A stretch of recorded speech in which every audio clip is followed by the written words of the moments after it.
मारुतींचा विवाह झाला होता. काय बोलतो? हा, कारण मला कुठलीही श्रद्धा भाव नव्हता श्रीरामांच्या मूर्तीबद्दल. म्हणतो अयोध्येतल्या मूर्तीबद्दल.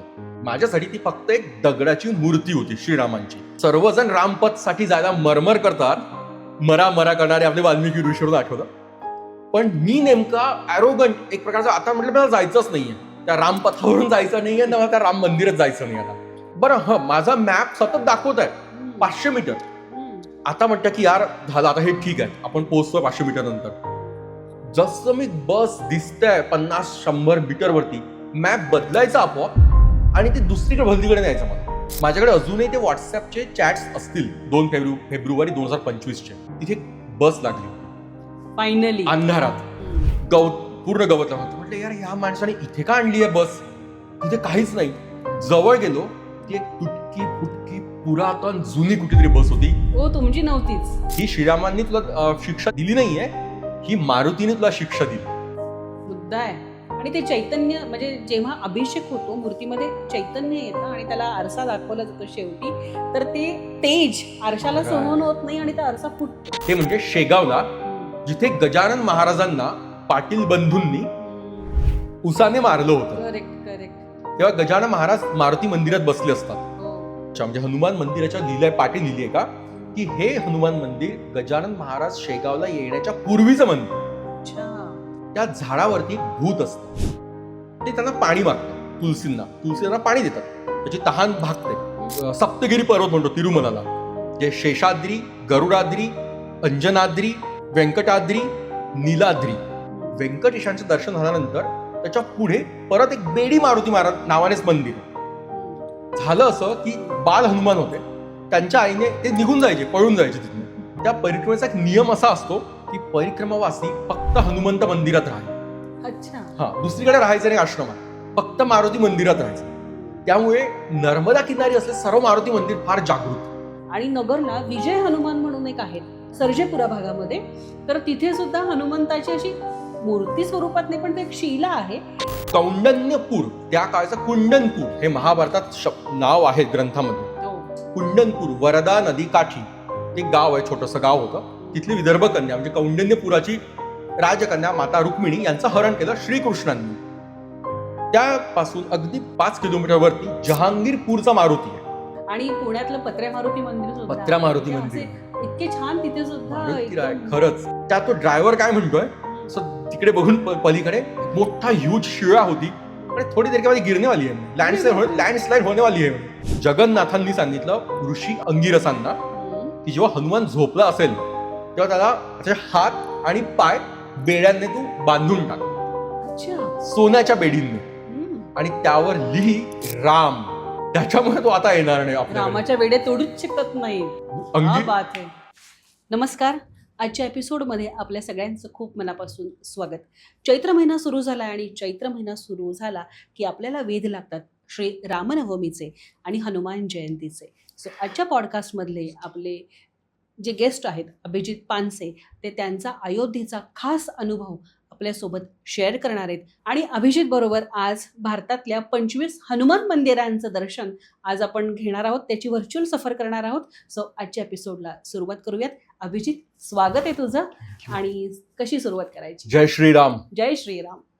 अभिजित, लोकांना दिसतंय आपलं थंबनेल आणि त्याच्यावरनं क्युरिओसिटी, म्हणजे एक जिज्ञासा उत्पन्न झाली आहे मनात की हा नेमका काय अनुभव आलाय तुला अयोध्येचा?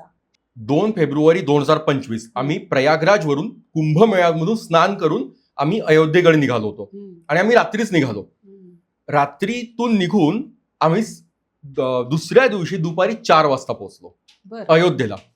अंतर आहे हार्डली 200 जास्त किलोमीटर पण नसेल. म्हणजे जो प्रवास 2 तासांचा आहे तो आम्हाला 12-14 तासांच्या जास्त लागला. कारण कुंभमेळ्याची गर्दी, ट्रॅफिक जॅम होतं. आमची 32 लोकांची स्लीपर कोच होती, म्हणजे मोठी बस होती, अगदी कमर्शियल बस. सगळेजण खूप आनंदित होते, उत्साही होते, कारण त्यांना आज अयोध्येला दर्शन करण्याचं श्रीरामांचं. म्हणजे इतकं की कुंभमेळ्यात जे स्नान केलं त्याचं त्यांना इतकं महत्व वाटत नव्हतं, त्याहून जास्त वाटत होतं अयोध्येचं. कारण की खूप लोकांनी ते बघितलं, नवीन मंदिर झालंय, उत्सुकता असतील. कशी आहे रामलल्लाची मूर्ती बघण्याची उत्सुकता प्रत्येकालाच असणार आहे. एक्झॅक्टली, तुम्ही बरोबर बोलाल की ती मूर्तीची उत्सुकता होती, पण लोकांमध्ये प्रचंड प्रेम, श्रद्धाभाव होता.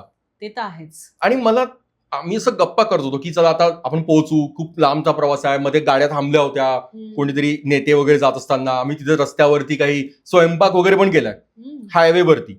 कळलं की आता ट्रॅफिक ओपन झालंय आणि आम्ही निघालो रस्त्यामध्ये. कारण आमचं असं 5 दिवस आम्ही स्लिपिंग ऑन द व्हील्स असं सुरू होतं आमचा प्रवास पूर्णपणे. तेव्हा काही लोकांनी म्हणजे ऑन रोड जे असतात ना बोअरवेल्स, तिथे स्नान केलं. कारण काय, ते अयोध्येला दर्शन करतोय श्रीरामांचं म्हणून. विना आंघोळीचं कसं करणार. पण मला आता मी जे सांगतोय त्यामध्ये माझा फक्त प्रामाणिक भाव आहे, कुठलाही अहंकार नाही, कुठला इगो नाही. तेव्हा कदाचित थोडा ऍटिट्यूड आला होता. सगळेजण म्हणत होते की आता श्रीरामांचं दर्शन करायचं आहे. मला पण विचारलं ना की आपण काय करणार, कसं जायचं, गर्दी असेल का. मी म्हटलं की तुम्ही जा, मी तर जाणार नाहीये दर्शनाला. कारण मला कुठलीही श्रद्धा भाव नव्हता श्रीरामांच्या मूर्तीबद्दल. म्हणतोय मी अयोध्येतल्या मूर्तीबद्दल. माझ्यासाठी होतं की ती मूर्ती तर आता 1 वर्ष पण झालं नाही ते मंदिर तयार होऊन. आपलं असं ना की मूर्ती अभिषेक वर्षानुवर्ष जिथे पूजा होत आहे, बरोबर, संस्कार झालेले आहेत सगळे, तेव्हा ती मूर्ती जागृत होते असं माझा भाव होता. तेव्हा मला श्रीरामांबद्दल प्रचंड श्रद्धा आहे, म्हणजे प्रचंड भक्तिभाव आहे. पण कुठल्या त्या श्रीरामांच्या त्या मूर्तीबद्दल नव्हता. तुळशीबागेतलं राम मंदिर खूप जवळचं, तिथे श्रद्धाभाव आहे. गोंदवलेचं राम मंदिर, दोन्ही राम मंदिर तिथे. त्यानंतर सज्जनगडचं राम मंदिर, जे तंजावरच्या अंध कारागिरांनी तयार केलेलं आहे तामिळनाडूमधून. तर याचं मला खूप श्रद्धा. किंवा गावातलं कुठलंही रामाचं मंदिर, तिथे खूप भक्तिभाव येतो. पण मला अयोध्याच्या त्या मूर्तीबद्दल कुठलाही भाव नव्हता, श्रद्धा नव्हती. आणि हे प्रामाणिकपणे मला वाटत होतं. कारण मी 2024 मध्ये पण गेलो होतो दर्शनाला. ही 25दा मी जे गेलो 2025 मध्ये वसंत पंचमीला, ती माझी दुसरी वेळ होती अयोध्येला जाण्याची. पहिल्या वेळेस सुद्धा गेलो तेव्हा फक्त मला काही असं अप्रूप वाटलं नाही. परत सांगायचं आहे, मला त्या जे राम मंदिर तयार झालं त्याबद्दल प्रचंड आनंद झाला. कारण वर्षानुवर्षाची जी एक न्यायाची लढाई होती ती पूर्णपणे, आणि आपण कायदेशीर लढाई जिंकल्यानंतर ते मंदिर स्थापन झालंय. म्हणजे ते एक प्रतीक आहे माझ्यासाठी, यशाचं प्रतीक. किंवा असं आपण कुठे जातो ना गावामध्ये, कोणते क्रांतिकारकांचं एक प्रतीक असतो, एक स्तंभ असतो, आपण तिथे नमन होतो, पण आपण तिथे प्रार्थना करत नाही. किंवा तो एक भक्तिभाव नसतो, तर तिथे एक मनापासून कृतज्ञता भाव असतो, तो असतो. किंवा एक रिस्पेक्ट असतो, आदर असतो. माझ्यासाठी श्रीरामाचं मंदिर हे आदराचं स्थान होतं. पण एकदा मूर्ती बघितली आहे ना, झालं, आता काय मूर्ती बघायची आहे. मी दर्शन घेत नव्हतो श्रीरामांचं, कारण माझ्या मनात तो भावच नव्हता की ते श्रीराम आहेत म्हणून. माझ्यासाठी ती फक्त एक दगडाची मूर्ती होती श्रीरामांची. त्यामध्ये श्रीराम तत्व आहे असं नव्हतं मुळीच भाव. आणि ते भाव मला इतर गावातल्या कुठल्याही एखाद्या राम मंदिराबद्दल भाव आहेत काय, ते खरंच रामाचं तत्व आहे, रामाची शक्ती आहे, तिथे वाटत नव्हतं. कारण 6 महिने झाले नाही, आता सुरू झालंय मंदिर किंवा मूर्तीची प्राणप्रतिष्ठा झाली आहे, हा माझा प्रामाणिक भाव होता. सर्वजण खूप उत्साही होते. प्रत्येक जण, म्हणजे आमच्याकडे अगदी 18 म्हणजे जेनझी पासून तर अगदी वयस्कर 80व्या वर्षापर्यंतचे लोक होते सोबत बसमध्ये. सगळ्यांना उत्साह होता. कुठे कुठे जिथे मिळेल ते सगळे स्नान करत होते. आणि मी तिथे सांगितलं त्यांना की वसंत पंचमी आहे, मी तर दर्शन करणार नाहीये, मला स्नान करायचं शरयू मातेमध्ये. शरयू जी नदी आहे व आपल्या अयोध्येच्या बाहेर, तिथे मला स्नान करायचं. कारण त्या शरयू काठी श्रीरामाचा जन्म झाला चैत्र शुद्ध नवमीला. तिथेच ते बागडले, तिथेच त्यांचं शिक्षण झालं, सगळं वसिष्ठ ऋषींनी त्यांना शिकवलं, तिथेच त्यांचा राज्याभिषेक पुढे झाला. ते अयोध्येला परत आले आणि शेवटी त्यांचा शेवटचा प्रवास सुद्धा शरयू मातेमध्येच झाला. बरोबर आहे. त्यामुळे मला त्या शरयू मातेबद्दल फार प्रेम होतं. आणि वसंत पंचमीला यार एक नदीमध्ये स्नान करण्याचं वेगळं महात्म्य वाटतं आपल्याला, जे हिंदू धर्मात सांगितलंय. म्हणून मी ठरवलं की मी उत्तरेन फक्त अयोध्येमध्ये, आणि हे सर्व लोक जे आहेत 30 लोक 25 लोक, ते सगळे जातील दर्शनाला. ते खूप उत्साही होते, श्रद्धा होती, आणि माझ्यात नव्हती म्हणून मी नाही गेलो. जशी आमची बस थांबली, एक सांगायचं की श्रद्धा किती महत्वाची असते आपल्या श्रीरामांबद्दल किती होती. आमचे जे ड्रायव्हर्स लोक होते, 4 जण होते टीम ड्रायव्हर्सची, आणि सोबतचे ते क्लीनर मुलं पण होते. त्यांनी कधी दर्शन केलं नाही इतर ठिकाणी, आम्ही जे 5-7 दिवस बाहेर असताना, तितकं तन्मयतेने. पण जेव्हा गाडी अयोध्येला थांबली, ते सुद्धा स्नान करून आले कुठून तरी त्या बाहेर रस्त्यावरती, आणि दर्शनाला गेले सर्वजण श्रीराम मंदिरात. ते कळत होतं की किती. मग मला वाटलं की माझ्यात काही प्रॉब्लेम आहे का, मी चुकतोय का, मला कळत नव्हतं. जेन्युअनली प्रामाणिकपणे हा भाव होता माझा. बरोबर. मला अयोध्येला मी पहिल्यांदा गेलो होतो ना 24 मध्ये, तेव्हा मी पहिल्या दिवशी दर्शन घेतलं, दुसऱ्या दिवशी गेलो पण नाही दर्शनाला. किंवा सोबतचे जे लोक होते माझ्या ते संध्याकाळी पण दर्शनाला गेले आणि अगदी आतुरतेने की मंदिर बंद होत आहे, लवकर जावं दर्शनाला. ते मला म्हणाले की चल दर्शन. हे 2024 सांगतो आम्ही. मंदिर सुरून 6-7 महिने झाले होते, फक्त 4च महिने होते फक्त. तेव्हा सुद्धा मी संध्याकाळी दर्शनाला गेलो. म्हटलं मूर्ती बघितली, आता काही नाहीये. आता 2025 2 फेब्रुवारी वसंत पंचमीला मी म्हटलं राम की पैडीला जायचं आहे. जसं विष्णू हरी की पैडी आहे हरिद्वारला, तशी ती राम की पौडी काहीतरी तो शब्द आहे त्यांचा, अवधी. तर मी म्हटलं तिथे जायचं, कारण खूप सुंदर रामघाट आहे. असा सुंदर छोटासा क्यूट घाट आहे तो. तिथे छान वेगात वाहत असे शरयू माता. तिथे स्नान करत म्हटलं, आणि हे लोक 2-1 तासामध्ये येतील. त्या गर्दीत मला जायचं नव्हतं. कुंभमेळ्याची प्रचंड गर्दी होती, सो मला तिथे जायचं पण नव्हतं. आणि मी मस्तपैकी उतरलो. ऍटिट्यूडने सांगितलं, जे म्हणजे टीम लिडर्स होते किंवा आणखी काही लोकांना, म्हटलं मी नाही जाता दर्शनाला. आणि त्यात कुठेतरी ऍटिट्यूड आला होता की म्हटलं झालंय माझं, मागच्या वर्षी मी मूर्ती बघितली आहे, दर्शन नाही केलं म्हणजे मी मूर्ती बघितली आहे, आता मला इच्छा नाहीये, आता मी जाईन. म्हटलं माझा एक खूप महत्वाचा कॉल आहे, कामासंदर्भात एक खूप महत्वाचा कॉल माझा होता. म्हटलं तो मी अटेंड करेन आणि मस्त शरयू घाटावरती बसेन, तुम्ही या, आणि मग आपण परतीचा प्रवास निघू परत निघाला.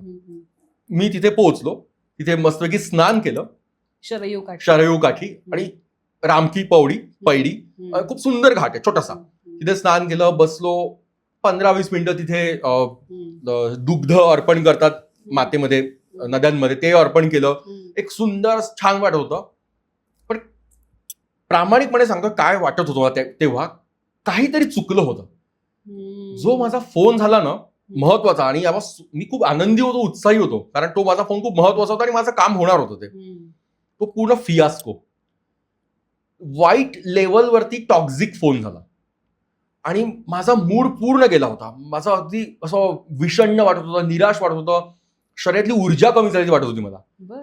तरी पण मी स्नान केलं, बसलो काठावरती आणि म्हटलं आता घड्याळमध्ये बघितलं की अन्न अजून वेळ आहे, 2 तास. म्हटलं माझ्याकडे वेळ आहे अजून, तोवर फिरून येऊ, तोवरीतलं काही खाद्यपदार्थ खाण्याची मजा असते.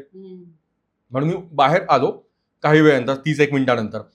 आणि तिथून जो आमचा ड्रायव्हर होते, जे 3-4 लोक, त्यांनी लोकेशन टाकलं होतं ग्रुपमध्ये की बस कुठे लावली आहे, कारण सगळे कुठे कुठे जातील दर्शनाला, त्याने आपली ही बस इथेच आहे. करेक्ट. एक लक्षात ठेवा, अयोध्या हे काही खूप मोठं गाव नाहीये, मोठं शहर नाही. ते आता थोडं डेव्हलप होत आहे, कारण तिथे झालं आता मंदिर बांधलं गेलं. अगदी छोटंसं गाव आहे, मोजके 2 रस्ते आहेत, बाहेर ना हायवेज आहेत, 3 ते 4 हायवेज, आणि आतमध्ये एक छोटंसं गाव. त्याने जी बस लावली ती त्याने सांगितलं की मी बस लावतो आणि तुम्ही पुढे जा दर्शनाला, आणि त्याने लोकेशन आम्हाला सेंड केलं ग्रुपमध्ये. इतकं सगळं सॉर्टेड सुरू होतं. पण मला काहीतरी उदास वाटायला लागलं होतं. नॉट यासाठी नाही की मी दर्शनाला चाललो नाही, यासाठी नाही की माझे काम जे होणार होते झाले नाहीये नीट, आणि तशी माझी ऊर्जा अशी कमी वाटत होती मला. पण सुंदर स्नान झालं, मी निघालो. म्हटलं आता लोकेशन जवळ जाऊन बसावं आपण, काहीतरी ते खावं. लोकेशन ऑन केलं हार्डली, आणि त्याने सांगितलं की अगदी मंदिरापासून म्हणजे अगदी त्या 500-700 मीटरवरती गाडी लावली आहे, जवळ आहे म्हणजे अगदी, म्हणजे पायीच जावं. त्याने हे पण सांगितलं नया घाटच्या ठिकाणी रामकथा सुरू आहे आणि त्याच्या पार्किंगमध्ये बस लावली आहे म्हणे आपली. हे पण त्याने सांगितलं होतं आम्हाला, आणि लोकेशन पण होतं. मी लोकेशन ऑन केलं, फक्त दाखवत होतं 750 मीटर. म्हटलं वॉकिंग पण डिस्टन्स आहे, पण खरंच सांगतोय मी कितीही पायी चालू शकतो एरवी. माझ्या अंगात त्राण संपलं होतं त्या दिवशी. अचानक काही वेळामध्ये, ह्या 30-40 मिनिटांमध्ये मी लोकेशन ऑन केलं. तिथे खूप सायकल रिक्षा असतात तिथे, म्हणजे असतात ना वेगळे खास रिक्षा, उत्तर प्रदेशमध्ये आहेत. त्यात मी बसलो. तो मला म्हणाला की अरे तो मुलगा म्हणाला की फक्त ह्याही तो दिखा रहा है सिर्फ 700 मीटर. म्हटलं नाही, सायकल से चलिए, म्हणजे त्या रिक्षाने जाऊयात. आम्ही बसलो. त्याने हार्डली 3ऱ्या की 4थ्या मिनिटात आणि मला गाडी थांबवली. म्हणजे समोर पोलीस आहेत कुंभमेळ्यामुळे. सिर्फ आपको ये हायवे जो मेन रस्ता आहे त्याच्या बाहेर जाऊन समोरचं ग्राउंड आहे, नया घाट, जिथे रामकथा सुरू आहे, तिथेच ते बस, एक वेगळं बस स्टॉप केलं त्यांनी, तिथे बस लावली आहे तुमची, म्हणजे या लोकेशनवरून दिसतंय. मी रस्ता पार केला. आता मी निश्चिंत होतो. 1.5 तास थांबायचं होतं, वाट बघायची होती. अजून सूर्यास्तही व्हायचा होता, म्हणजे सूर्यप्रकाश होता. मला अजूनही व्हिज्युअली आठवतंय म्हणून मी सांगतोय. मी तिथे बसलो, काहीतरी खायची इच्छा झाली, काहीतरी कोल्ड ड्रिंक्स वगैरे असं घेतलं आणि बस बघायला गेलो. 750 वरून मी आलो जेव्हा चालत, फक्त 150 की 120 मीटर दाखवत होते. म्हणजे आणि दिसत होतं की काहीतरी ग्राउंड दिसतंय मागे, जिथे मी बसलो खायला. पुढे गेलो तर तिथे काहीच नव्हतं. तिथे बस नव्हती, ग्राउंड सारखं काहीतरी होतं, पण तिथे काहीच बस नव्हती. मी चालतोय 50 मीटर दाखवतोय, 50 मीटर आपल्याला काय होतं ना इथे चालत किती चला. बरं, गाडीचा नंबर पाठ गेले 7 दिवस आम्ही त्याच राहतो, त्या गाडीतच राहतो एक प्रकारे. गाडी आमची बस नव्हती तिथे. म्हटलं ठीक आहे, परत बाहेर आलो. इतका वेळ होता की मला काहीही म्हणजे मी अनबॉदर्ड होतो, कारण माझं काम झालंय. आज वसंत पंचमी आहे, मी शरयू स्नान केलाय, बाकी मला हेच इच्छा होती करण्याची. आणि बाकी मी वाट बघत होतो. मी थांबलो, परत इकडे तिकडे चालतोय, म्हटलं तर परत बस शोधावी, कारण आता अर्धा 20 मिनिटं होऊन गेले होते. परत मी लोकेशन ऑन केलं तर तिथून दाखवलं 1 किलोमीटर दूर. आणि रस्ता पूर्ण वेगळीकडे. मी परत चालत गेलो. 1 किलोमीटर जाते येत आहे 500, 600, 400, 300, 200 मीटर. जसं मी 50-100 मीटरवरती येत आहे, आता गाडी दिसेल माझी, आमची शुभ्र कलरची, हिरव्या रंगाच्या, त्याला काहीतरी पेंटिंग होतं. अचानक गुगल मॅप बदलायचं आणि सांगायचं इकडे डावीकडे 4 किलोमीटर, 5 किलोमीटर. आणि हे ऍक्च्युअली होत होतं. म्हटलं ही काय. मी परत चालत होतो, वेळच वेळ होता. मग लागलं अयोध्या कॅन्टॉनमेंट, म्हणजे अयोध्येची छावणी. तिकडे निघालो. आता एव्हाना सूर्यास्त होत होता, संध्याकाळ होत होती. मला अजूनही आठवत आहे म्हणून म्हणतोय. आणि मी आलो परत मध्ये, इकडून तिकडून सगळं चालतोय ना. लता मंगेशकर चौक तिथे आहे आणि तिथे मोठी वीणा आहे, वीणा तंबोरा जे काय वाद्य असेल ते दिसलं. मी परत पुढे गेलो तिथे आणि मी विचारलं, म्हटलं इथे अशीशा हे आहे का, पार्किंगचं आहे का. ते म्हणे की आहे, अगदी पुढेच आहे. चला म्हटलं हे आता काही चुका होत आहे आपल्या मॅपमधनं, आणि पुढेच इथून जा. थोडं पुढे गेलो, तिथे म्हणजे दूर दूर असं काही संबंधच नाही ग्राउंडचा. म्हणजे लिटरली एक सेकंद भीती वाटली की अंधार रस्ता आणि दूर कोणी काहीच नाही, इकडे थोडंसं गवत माती काहीच नाही. आता मला विचारा की मी घामाने चिंब जातो. फेब्रुवारी महिना, प्रचंड थंडीचा पिरियड उत्तर प्रदेशातला, पण मी लिटरली घाम का इतकं चालतोय. त्यानंतर मला 2 म्हातारी व्यक्ती दिसली. त्यांना विचारलं इथे नया घाट किधर आहे. एकच नया घाट. म्हटलं बरं, 2024 मध्ये मागच्याच काही एक वर्ष व्हायचं होतं, मी नया घाटला स्नान केलं होतं. नया घाट आणि रामकी पौडीला पण केलं होतं. पण मी नया घाट तो इधर येतो म्हणे, इधरही आहे. मग परत तिथे गेलो, म्हणजे तिथे पण एक ग्राउंड तयार केलं, सांगत होते ते त्यांच्या भाषेत की तिथे एक पार्किंगचं ग्राउंड तयार केलंय.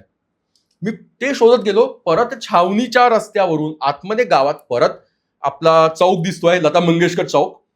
परत मी शोधतोय दुसरा रस्ता, तिथे पण नाही. आणि काय व्हायचं, जो मंगेशकर चौक आहे ना, त्याच्या अगदी पुढे रामाचं मंदिर आहे, राम जन्मभूमी मंदिर. म्हणजे आता नवीन झालेलं, पण मूळ मंदिर तेच अगदी अवतीभोवतीच आहे. आणि हनुमान गढी, आणि त्या रस्त्याचं नाव आहे रामपथ. हा.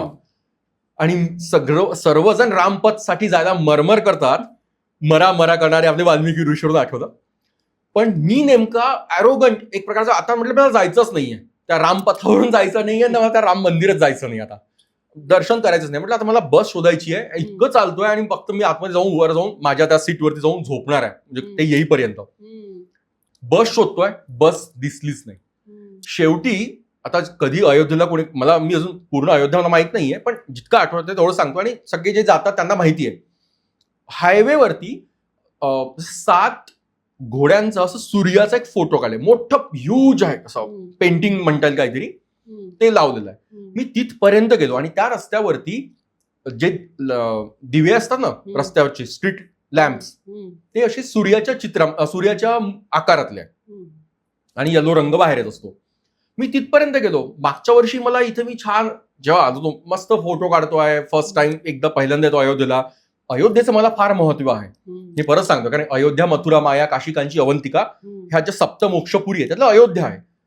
सो अयोध्येचं मला खूप महात्म्य होतं, म्हणून मी मागच्या वेळेस पण आलो होतो 2024 मध्ये. आणि मी आता परत तेच दिसतंय मला वर्षभरानंतर, तीच जागा, तेच लॅम्प्स, तोच 7 घोड्यांचा फोटो मोठा ह्यूज.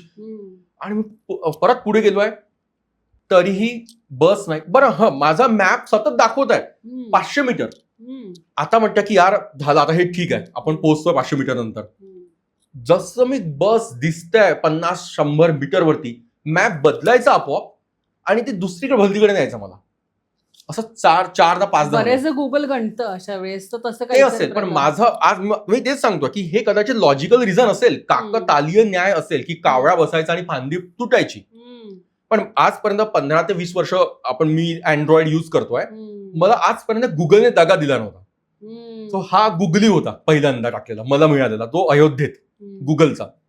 पण माझं असं कधी झालं नव्हतं. मी आजपर्यंत गुगल प्रॉपरली अगदी युज करतोय.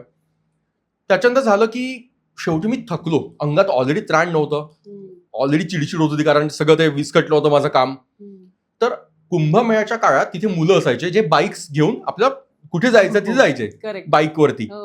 मला तिथे 2 मुलं दिसले. यंग मुलगा होता, त्याला म्हटलं हा मॅप आहे, इथे बस आहे, मला मिळत नाहीये. म्हटलं मी पूर्ण शोधतोय. तो त्याने सांगितलं हा नाही, तो म्हणाला की ये चौराहा पे है आणि bypass Ayodhya bypass, Ayodhya Faizabad bypass. बर म्हटलं चला. म्हटलं या माणसाने इतक्या दूर का बस लावली. म्हणजे कदाचित तो आला असेल कारण ट्रॅफिकचा प्रॉब्लेम होता ना. म्हटलं तिथे बस त्याने लावली असेल, गुगल नीट आहे, मला प्रॉब्लेम होता कदाचित. त्याने गाडी मी मागे बसलो आणि निघालो, सुसाट चालला होता तो. शेवटी चौराहाला आलो आम्ही, त्या काय बायपास आलो. ते म्हणे की दिसते गाडी, 10 मीटर 20 मीटर. म्हणजे हा डावीकडे खूप गाड्या लागल्या होत्या. आणि अचानक जेव्हा गाडी आता तू म्हणतोय परत चेंज झालं गुगल मॅप आणि दुसरीचकडे रस्ता. तो म्हणे अभि ये तो काय त्याचं वाक्य आठवलं मला, बस्ती रोड पे दिखा रहा है, मुक्ती गली में जा रहा है म्हणे. ह्याचा शब्द रामपथवरून मुक्ती गली, रामपथवरून मुक्ती गली, अजूनही हा शब्द त्याचा मला आठवतो. त्याने त्या कुठे ते गावात गल्लीमध्ये अंधार रस्ता, म्हणजे आता तर मेन हायवे सुटून गेला, गाव छोटंच आहे अयोध्या अजूनही. बरोबर. आतमध्ये गेलो, तिथे अगदी छोटे छोटे घरं होती. ती नॅरो रस्ता की जिथे अगदी साधी कार सुद्धा जाणार नाही, तो मला तिथे नेतो. आणि त्याने शेवटी काय केलं, माझा मॅप इतका बदला की त्याने माझा मोबाईल हातात घेतला आणि तो मोबाईल स्वतः बघत होता. म्हणजे असं नाही की मी बघतोय, तो बघत होता. त्याला अख्खा अयोध्या लहानासा तो मोठा झाला ज्या भागामध्ये. त्याने सांगितलं की इथे दिसतंय. गाडी थांबवली, तिथे एका गवताळ अंधार अजूनही मला आठवतं डोळ्यासमोर, तिथे बस लागली होती फायनली अंधारात. पूर्ण गवत लागत होतं. म्हटलं यार ह्या माणसाने इथे का आणली आहे बस, तिथे काहीच नाही. जवळ गेलो, ती एक तुटकी फुटकी पुरातन जुनी कुठेतरी बस होती. तुमची नव्हतीच ती, उत्तर प्रदेश पासिंगची की बिहार पासिंगची बस होती. बापरे. आणि असा विचित्र भाग होता तो, अंधार का आणि काहीच तिथे नाही दिसता, लाईट्स नाही, काहीच नाही. आणि त्यामध्ये ती आणि पांढऱ्याच रंगाची बस आमची अशी बस होती. म्हटलं यार ही बस नाहीये म्हणे, आणि इथेच दाखवतो आणि बस देखो म्हणे मॅप दाखवता, मॅप पटकन बदलतोय. मॅप म्हणतो आता दुसरीकडे बस्ती रोड झाला, मुक्ती रोड पण झाला, आणखी एक हायवे आहे, लखनौ हायवेला दाखवतोय म्हणे. म्हणजे तो म्हणा की ते चौराहा आहे म्हणे, आणखी एक लखनौ बायपास. आणि लखनौकडे नेलं, काहीच नाही. कॉल नाही केला का तू? मी त्याला कॉल केला. मी जे म्हणा ड्रायव्हर्स होते ते रामाचं दर्शन करताना मोबाईल बाहेर ठेवावा लागतो. ओके, त्यामुळे कनेक्ट नाही झाला तुमचा. ते तर होत नव्हतंच. इतके मग तर मी फोन केला, तर फोन उचलला ड्रायव्हरने.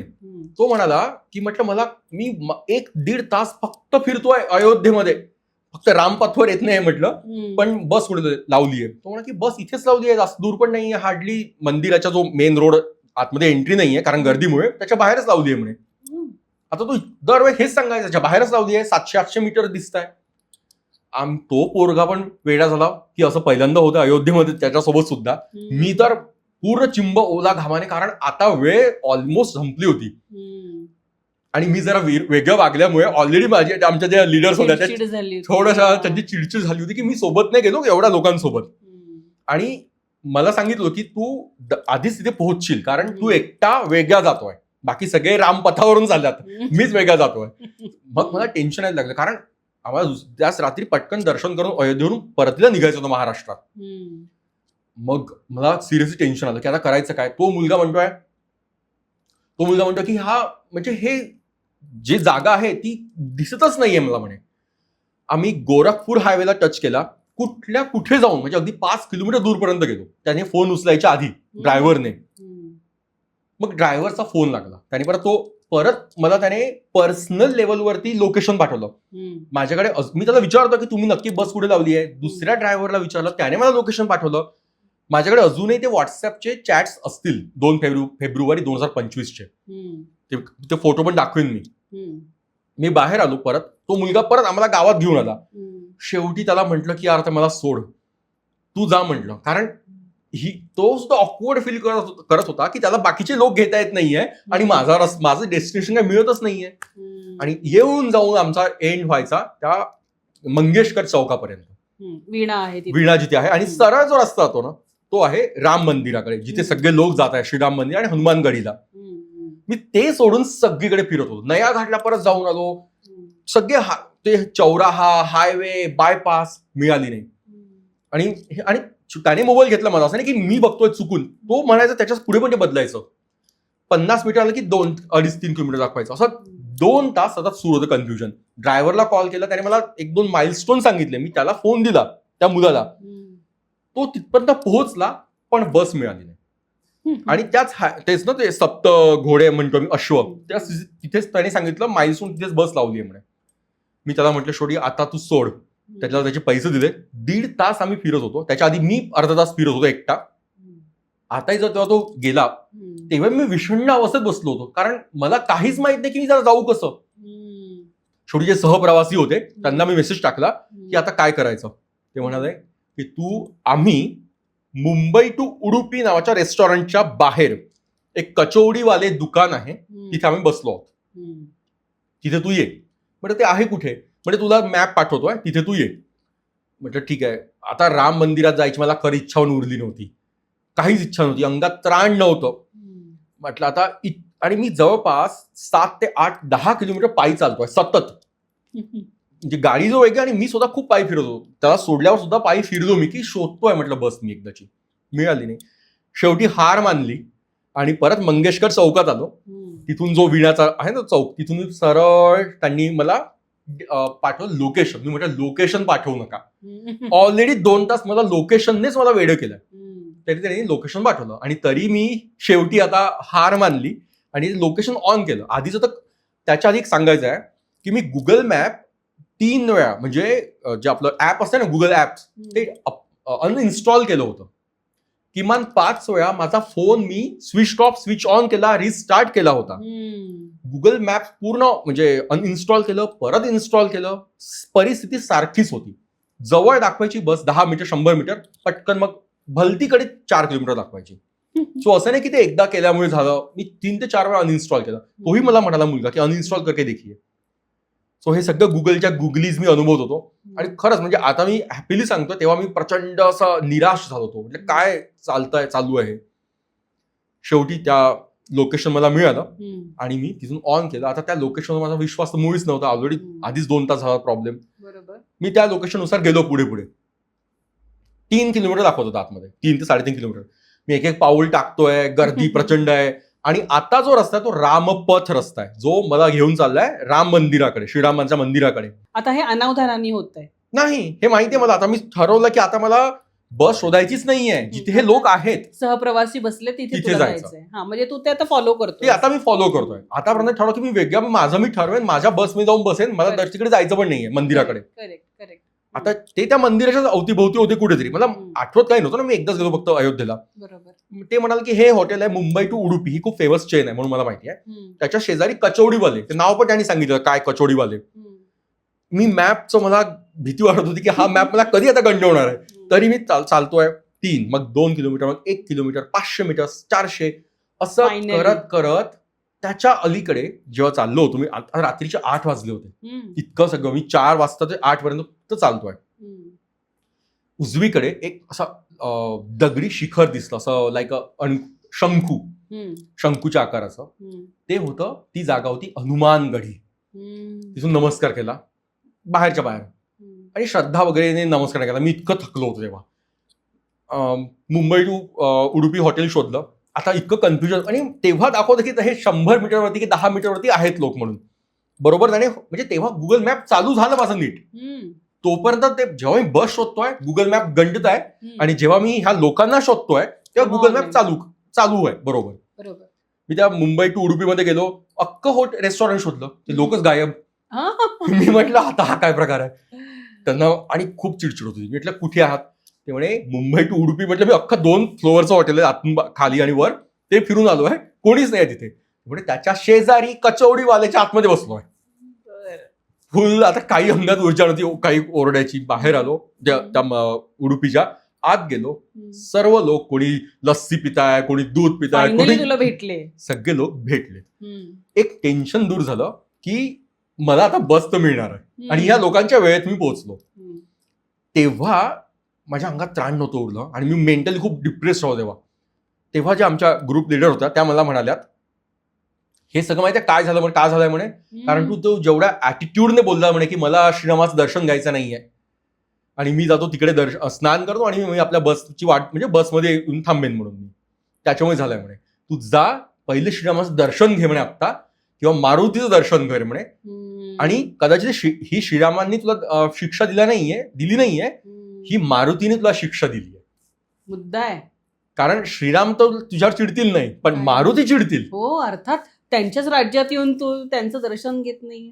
आणि ज्या शरयूचं तू स्नान करायला गेला म्हणे, ती सुद्धा शक्ती आहे, अतिंद्रिय शक्ती तिथे असते, त्या सुद्धा चिडल्या की ज्यांच्या माझं मी पावन झाली आहे श्रीरामांमुळे, तू माझ्या स्नान करतो आणि त्यांचं दर्शन घ्यायला जात नाहीये. आणि ती ऍटिट्यूडने. इथे माझा प्रामाणिक मुद्दा किंवा दर्शन का नाही, त्यात काही मी नास्तिक आहे जाऊन आलाय आणि आता परत काही बघण्याचं स्वारस्य नव्हतं, किंवा मुळात मला तिथे श्रीरामाचं तत्व आहे यावर विश्वास नव्हता. आणि तेव्हा मला कळलं की हे सगळं तिथे आहे. मी गेलो बाहेरून, कारण अलीकडे हनुमान गडी मी सोडलं होतं ना पुढे आल्यामुळे, दुरून शिखराला दर्शन केलं. जेव्हा पुढच्या वेळेस येईन तेव्हा दर्शनाला येईन म्हटलं. 2024 मी गेलो ना मागच्या आदल्या वर्षी, तेव्हाही मी हनुमान गडीचं दर्शन केलं नव्हतं, कारण खूप गर्दी होती म्हणून, तेवढ्या कारणामुळे. म्हणजे यावेळेस पण दर्शन केलं नव्हतं. आणि श्रीरामांचं दर्शन जिथे सुरू होतं मंदिर, गर्दी खूप होती आणि लोकांना आता घाई झाली होती निघायची. 4 तास आम्ही इथेच होतो. साष्टांग नमस्कार घातला रस्त्यावरती, म्हणजे तिथे प्रवेशद्वार आहे बाहेरून, जिथे चेकिंग सुरू होते त्याच्या अलीकडे पोलीस बघत होते. साष्टांग नमस्कार, माफी मागितली, नाक घासलं, म्हटलं परत आता असं मी मूर्खपणा करणार नाही. मला कळलं आहे की श्रीरामाची मूर्ती फक्त ती दगडी मूर्ती नाहीये, ती श्रीरामाचं चैतन्य, ते तत्व आहे. त्याच्यासाठी वर्षानुवर्ष अभिषेक पूजा करायची गरज नाहीये. खरंय. हे मला अयोध्येत रामतत्व आहेच, असं रामतत्व आहे. माझा जो एक अहंकार पण नाही म्हणताय ना, म्हणजे प्रामाणिक भावना, चुकीचा समज होता तो दूर केला, तो हनुमंतांनी दूर केला असं म्हणेन. कारण श्रीरामात तर परब्रह्म आहे, शांती, वात्सल्य आहे पूर्ण. ते मी पूर्ण त्यांना साष्टांग नमस्कार घातला. म्हटलं पुढच्या वेळेस जेव्हा मी येईन अयोध्येला तेव्हा मी आता भावेने, म्हणजे त्या भावपूर्ण श्रद्धेने दर्शन करेन. कारण आदल्या वर्षी मी दर्शन श्रद्धेने केलं नव्हतं. 2025 मध्ये मी श्रद्धेने काही गेलो पण नव्हतो. आता मी अजून गेलो नाहीये. आता जेव्हा मी जाईन दर्शनाला 24, 25, 26 मध्ये कदाचित, तेव्हा मात्र मनापासून की ते अक्षर खरंच ते श्रीराम आहेत, ती फक्त दगडी मूर्ती नाही जी मला वाटत होती, त्या भावनेने मी आता दर्शन करणार आहे. मध्यंतरी खूप असं व्हायरल झालं होतं ना, की जेव्हा त्यांचा पूर्ण अभिषेक झाला, सगळं झालं, आरसा दाखवला गेला आणि त्या आरसा फटकन फुटल्याचे खूप व्हिडिओ व्हायरल झाले होते. म्हणजे हे नाही माहित मला. नाही माहिती का? कारण त्या ज्या मूर्तीचं जो शिल्पकार आहे, आपला मराठी नाही दक्षिण भारतीय शिल्पकार आहे, त्याने म्हटलं होतं की जे मी शिल्प पूर्ण आकृती तयार केली श्रीरामांची आणि जिथे स्थापन केली तोपर्यंत सारखीच होती, पण जेव्हा प्राणप्रतिष्ठा झाली त्यानंतर चेहऱ्यामध्ये काहीतरी बदल झालाय. लोभस झाली ती मूर्ती. हो, लोभस झाली, हे त्या शिल्पकाराने म्हटलंय. आणि ते चैतन्य, म्हणजे जेव्हा अभिषेक होतो मूर्तीमध्ये चैतन्य येतं आणि त्याला आरसा दाखवला जातो शेवटी, तर ते तेज आरशाला सहन होत नाही आणि त्या आरसा फुटतो, असं झालेलं आहे. आणि याचे व्हिडिओ पुष्कळ सोशल मीडियावर व्हायरल झाले होते. म्हणजे तेथे रामतत्व आहेच आहे, याला काही दुमतच नाही. अगदी आता मान्य झालंय मला पूर्णपणे. ते आता परत सांगतो की ते काय होतं मला माहित नाहीये. कदाचित लॉजिकली असेल की माझा खरंच गुगल मॅपचा प्रॉब्लेम झाला असेल, पण इतकं नाही फिरणार. मग तेच म्हणतोय, 5-6 वेळा 4 वेळा मी अनइन्स्टॉल करतोय, तो मुलगा पण बघतोय, असं होत आहे. तर कदाचित मी हेही म्हणेन की अगदी लॉजिकल रॅशनल माइंडने विचार केला तर काकतालीय न्याय असेल की मलाच आज नेमकं गुगलचा प्रॉब्लेम झाला. पण मग ताबडतोब जेव्हा त्यांनी पाठवलं त्या जिथे मंदिराकडचा रस्ता, तेव्हा ते बरोबर म्हणजे हनुमंताचीच काहीतरी कृपा, काहीतरी ती कान उघाडणी होती एक प्रकारची. आणि मला माहित नव्हतं की जेव्हा ते मुंबई टू उडुपी त्यांनी पाठवलं, ते रेस्टॉरंट नवीन सुरू झालं होतं, की हे राम जन्मभूमीच्या जवळ आहे हे मला माहित नव्हतं. मी परत सांगतो की रामाचं दर्शन मी चाललो नव्हतो, मी चाललो होता माणसांना शोधायला हॉटेलच्या, पण ते हॉटेल अगदी रामभूमीच्या अगदी पुढेच आहे, म्हणजे थोडं जवळ बाहेर आल्यावरती. सो मग दर्शन झालं हनुमानांचं बाहेरून, जे मी अजूनपर्यंत घेतलं नाही दर्शन हनुमान गडीचं.